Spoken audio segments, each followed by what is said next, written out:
We are back at my workshop now. I was running a bit ahead of schedule to cross the Atlantic, so I flew back to the US.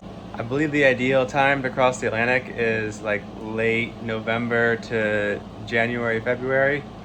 I'd like to cross it in December, so I had some time to kill, and I wanted I got plans to do some things in the shop next year, and I want to kind of get the shop ready for that. So the shop is still here. I still own it. One thing we did get was some cool tools for it. Creality has sent me their Falcon 2 laser cutter.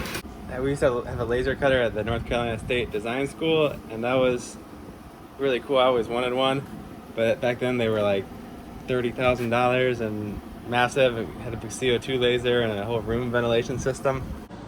Now they have these diode, like solid state based lasers, which is awesome. And they used to be kind of weak against engrave, but now they can actually cut. That's 40 watts. A lot of them are just kind of like skeleton bare bones things, and I was kind of thinking about getting one of those. But then Creality sent me an email about this one, and this actually has an enclosure with the dust extraction and a cut tray. And I was like, heck yeah, let's try that thing. It came in a few pieces, not too much. I had to put together this top part and the laser. It was actually quite fun. It all fit together really nice.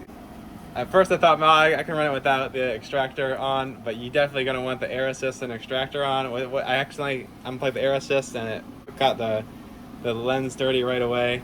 I tried to do without that hose, and it filled the entire room with smoke in like a minute. So I'm glad I did get this one. So the laser just goes in there, and you can adjust the focus here. So I've done some calibration.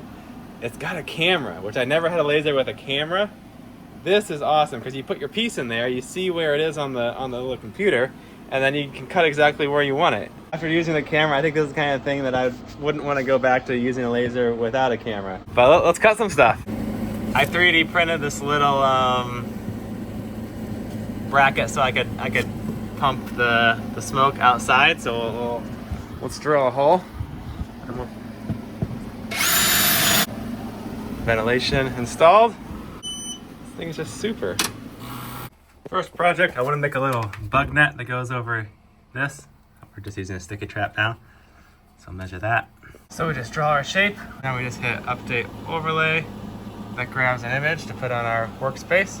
And now we have this board in here, but it's already got some things cut out of it, right? So we want to make, efficient use of our space, but not accidentally go into a cutout area. Start over here. It should be running right now. But love the smell of laser cutting. And smoke being evacuated outside. Now pop this out. Got a perfectly cut piece. Now put a little bug screen in there. Drag it up top. So my mesh is a little small, but you can see the edges. Oh my gosh, it's so perfect. And it even has little holes for it. There we go, custom bug screen. Next project's gonna be a little sailing related. I wanna build this trimaran next year. It's called a Scarab 18. I got the plans and I imported them into Illustrator. Here it has all the files for cutting. When I build it, I'll probably just cut them out by hand, but we can use the laser cutter to make a model, since it will probably fit in the bed. So some of the pieces are maybe a little long to the bed. Actually, I'm going to try this puzzle piece technique. So I just took the piece, brought it in there, and I drew this little crappy puzzle piece. Puzzle piece method worked out to perfect fit. So that is the mold you would use. The boat's supposed to be made out of a foam with fiberglass top. Let's see if we can laser cut this foam board and then build the hull. And it flies to this. We better leave though, because I think the fumes are not so good. Just flies to this foam board. It's awesome. Okay, and we have our long panels puzzle piece together. I'll just put some tape on there, and we'll put the hull together, at least one half. Engraved a square to show me the maximum size. That's helping me a lot. Okay, looks a little rough, but there's the mold, and then I put the panels together upside down on the mold. I just taped them. Just kind of, this is more of like a study model. just to get a feel for this thing. And I learned a ton about it, just like how it went together. There's the centerboard case in there, and you got your cockpit seats. And I was a little concerned at how well the pieces were made up, but they made it up just perfectly. It's definitely not like a farrier designed, kind of a poor man's farrier maybe. I'm just gonna build the center hull, and I'll use the catamaran I have out back for the Amas, and I use the rig off of that, and this will be a fun little boat.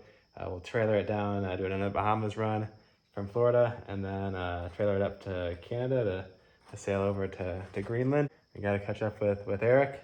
I would not recommend cutting foam board on the laser cutter. It's super toxic, and you can see it also kind of melted in the edge. As for the boat, again, it's the Scarab 18. They have folding hulls that fold in, you know, underneath there, so you can trailer it real easy. And they use just like a beach catamaran rig. It's real simple inside. We'll place up there. You could sleep, and I think maybe I'll just do a little dog house here, so then I can have just instead of hatchboard, just have a real hatch there, and I should be able to fit plenty of gear for a couple week adventure between this and the Amas, but still keeping it pretty light, of course. It's more of a camping adventure. I found in my beach catamaran adventures, it's like you kind of want to have a little bit more room to be able to put your stuff inside, and then also like you end up spending so much money on getting like a hotel room or like an Airbnb that it ends up being more expensive than like the trips I do with pickled herring. So if a figure like this should, well, I mean, this boat's going to cost a ton of money to make, but I can sell it afterwards. But this thing will, I don't know, it should be like kind of in between adventure, still like a super light kind of beach trimaran, where I can put it up on the beach and trailer it, but then also just a little bit more protection, so we can take it a little further, and a little bit more room for storage, so it's not quite as sketchy. And then with the trimaran, it should be a lot stabler, but still pretty quick. So I could probably be doing double digits in this thing.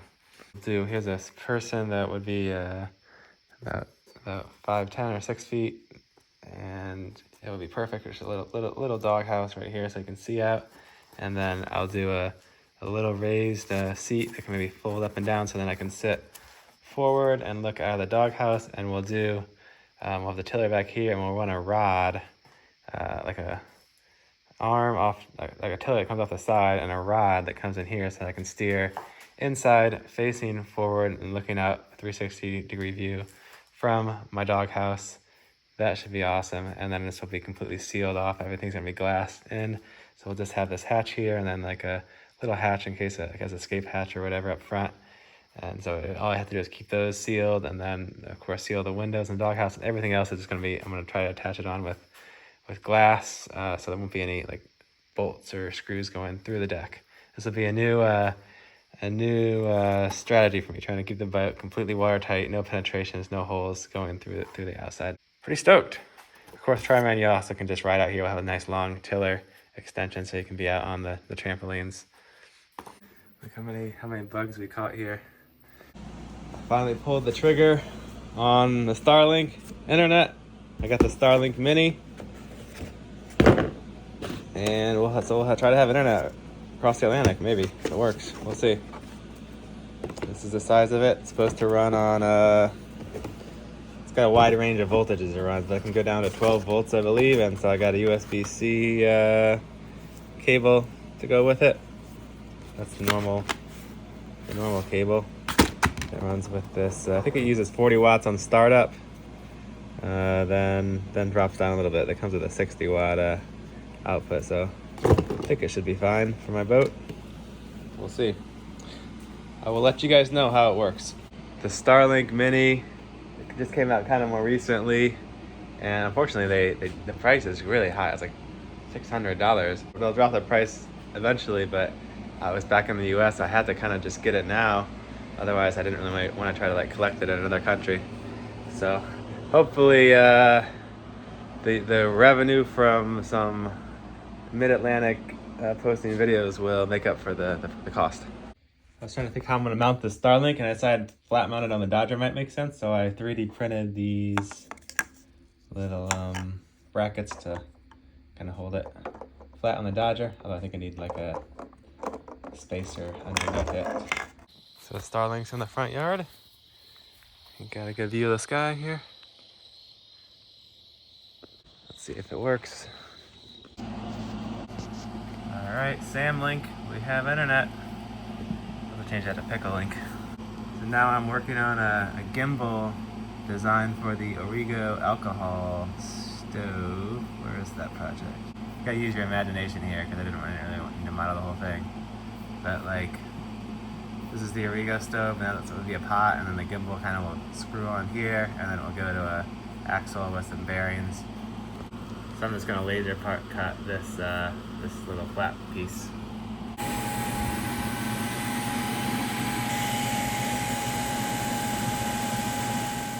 Here's what it's going to look like when I install it in a future video. Now that I'm here and I got my my nice sewing machine, I'm going to make myself some new covers for the autopilot. I think I had made some in the past. I'm not sure what happened to them. But this was actually a hatch cover, which I never use a hatch cover, so we'll just cut that down and make it a little longer. So there it goes. Even sewed some rope so I can tie it on there. Pretty awesome. The guy that makes the autopilot sells them for like 80 bucks, and that took like 2 minutes. Here is some videos of cool snakes I found at my workshop this year. There's also this reddish one. He looks a little friendlier.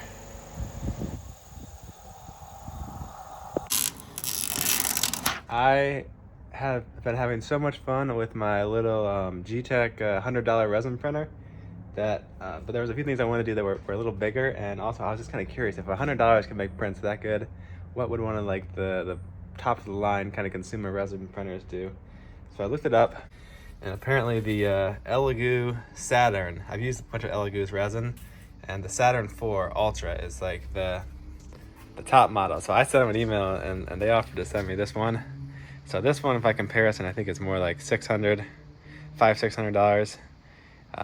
But it's a lot bigger. So what do you get? You get, for the extra money, you get like a flip-up cover, which is actually quite nice because it doesn't take up so much. You don't have to have so much shelf space above it. A little bit of space above it. You get everything's metal and like high quality feeling. It's very heavy, but it does feel like industrial kind of. So instead of having to screw in this bed, you get this kind of nifty clamp. There's supposed to be some kind of self-leveling feature on this. I'm not sure how that works. I mean, you get much bigger size. Can hold a lot more resin. Don't have to worry about topping it up. It has a camera, so that's always kind of neat because I'm putting this in the garage. I've been using the water washable resin, but they sent me a standard resin which is supposed to smell, so we'll keep this in the garage for now. Sure. They also have like a drip tray, which is kind of cool. So when you're pulling your parts out, the drips drive me crazy. So that's pretty nice. They thought of that. Wi-Fi. Oh, there's also a feature with this where the vat tilts, and that's supposed to make a huge difference for speed or quality. I think it's the speed because I think it like reduces the suction or something, and it peels off the print instead of just plopping each layer off the print. So that could be good. I'm glad to have all these features now. I'm gonna compare it now and learn how to use it. Next up is a model of the Paris Disney Castle. I kind of 3D modeled this from a scan back when I was at Disney. It's got a ton of detail, so I think this will be the ultimate test to see how much detail can go into this scan. It's gonna take 4.5 hours and $11 or almost $12 of resin. So we'll just network send it. Send. All right, we're at the home stretch. And just look how fast these layers go. Next layer.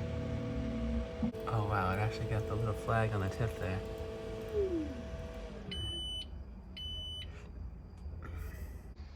Oh, so there it is.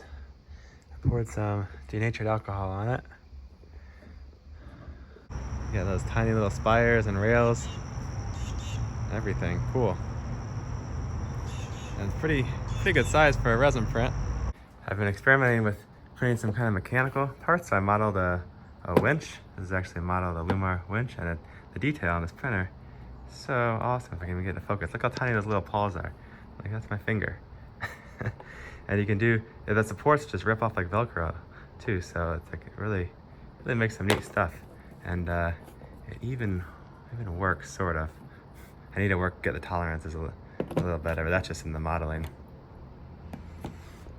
This material is also a little bit not so rigid. I think they make some different ones, but actually that's yeah, a little bit of flex in there. And there's a pickled herring. I should probably take out these pieces because they don't really print. They can be printed separately.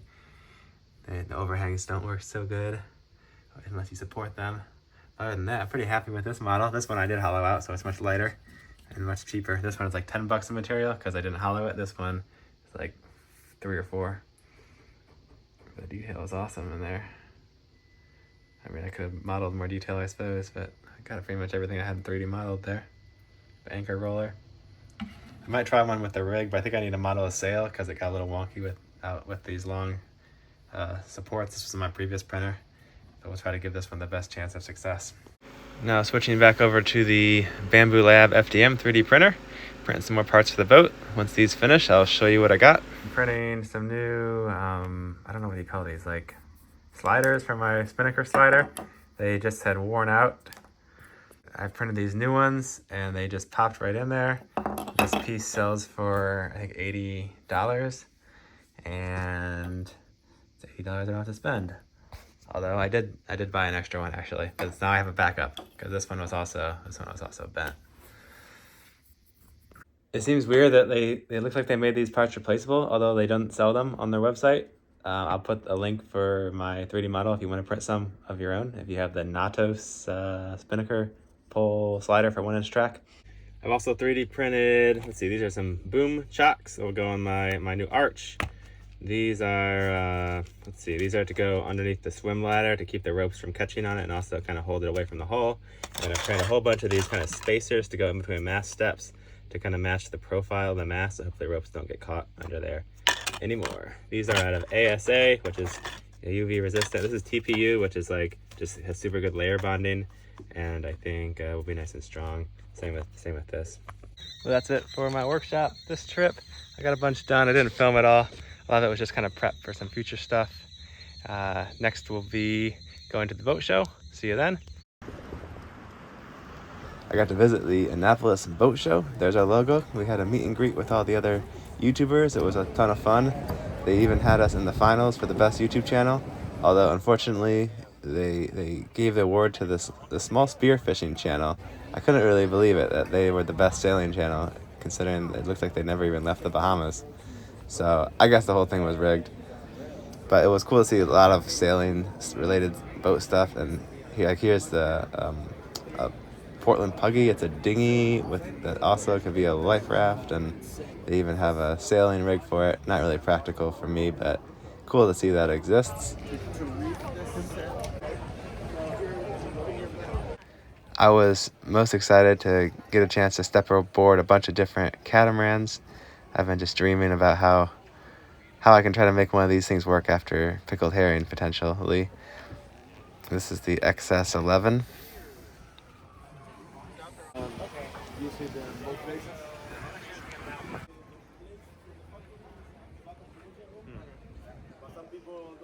It's impressive how much room these things have. I think this would be a pretty nice upgrade. Wow. 38 feet. This would just be so amazing to have a full-size bathroom, shower, full-size beds. Just like a house on the water. It would just be so much more comfortable than pickled herring. So maybe if Annalyn and me can pool our money and do some charters, maybe we can make one of these things work in our future.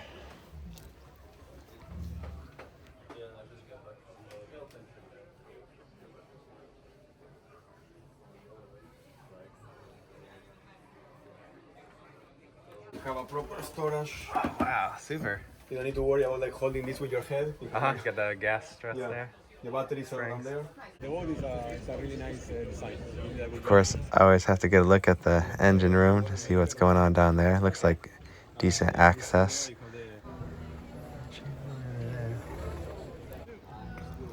The other one I liked was the Bali Cat Smart. These are a little different. They have these forward cockpit areas up front.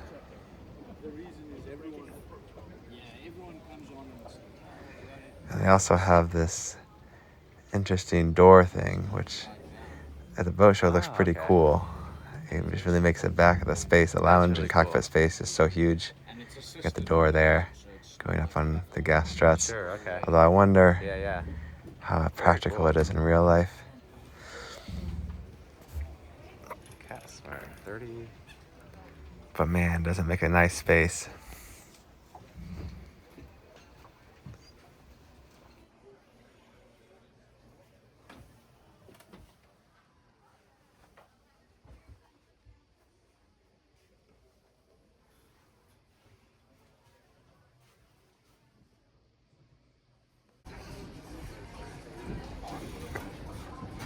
And the area to work around the engine looked even better on this one.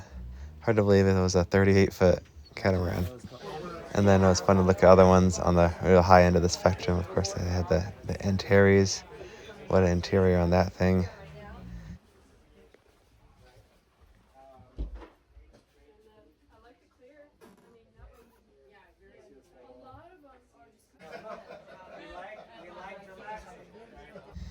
And I also looked at a kind of a low friction track.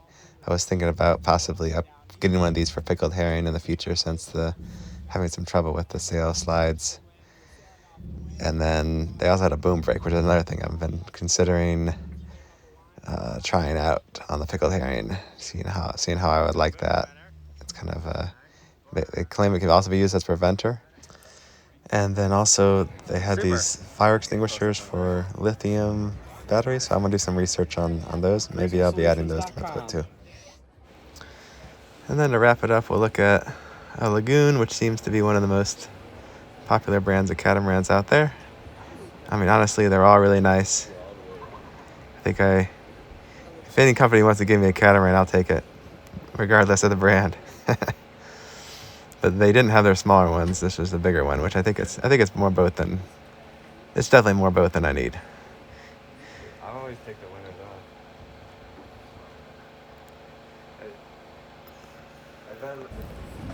And kind of cool to see their Rapido 40. Not a whole lot of space on this thing. It's more of I guess it's a speed machine. Smaller boat of that big YouTube channel. What is it? The Vagabond. I guess they got the 50 or something. Cool to see it in person though. We'll leave these holes fold up. Maybe not.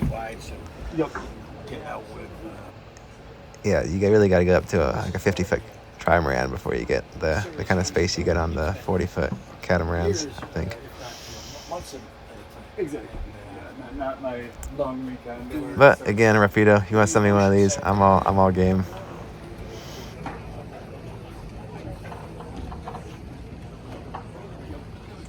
Well, thank you for watching. It was fun to look at the boats at the boat show. We can all dream, right? But now I'm back on pickled herring, and pickled herring's gonna get me back across the Atlantic just fine. This is plenty of room for a solo passage back across the Atlantic. And today I'm leaving the Canaries. I will do an 8-day passage down to